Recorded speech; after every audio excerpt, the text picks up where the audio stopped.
Good afternoon everyone. So, ako si Joaquin Ramos and nandito ako para i-perform yung exercise 1 titled Control of a Single Acting Cylinder. So, in my case, gusto ko muna unahin yung connection or kung pwede na naman sa iba kung gusto nyo unahin yung fittings, unahin yung fittings.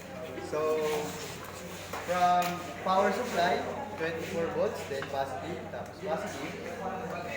And then, connect na natin sa power supply. Hindi na pala ito kailangan. So, from switch, from 24 volts, kailangan nakakonect siya sa normally open.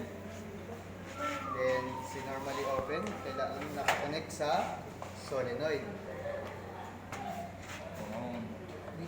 Tapos, solenoid negative, two negative reading. Then sa blue. So ngayon, sa fittings naman tayo, simula sa manifold, air manifold, maglalagay tayo ng fitting. At yun, naramdaman natin yung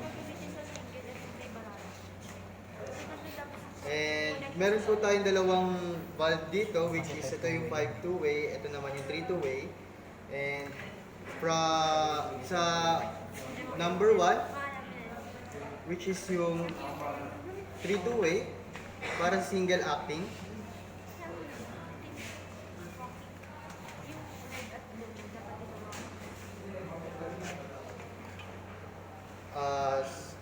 So sorry pala sa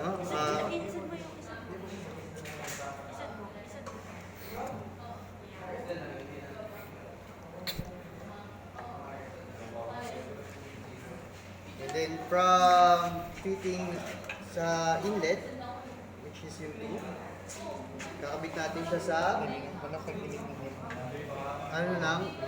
sa inlet ng cylinder.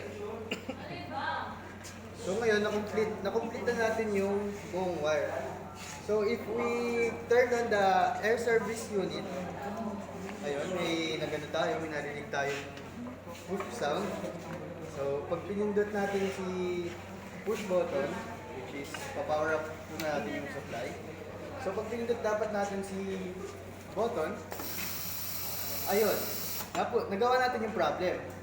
So pag pinindot natin yung button, the piston is to travel out.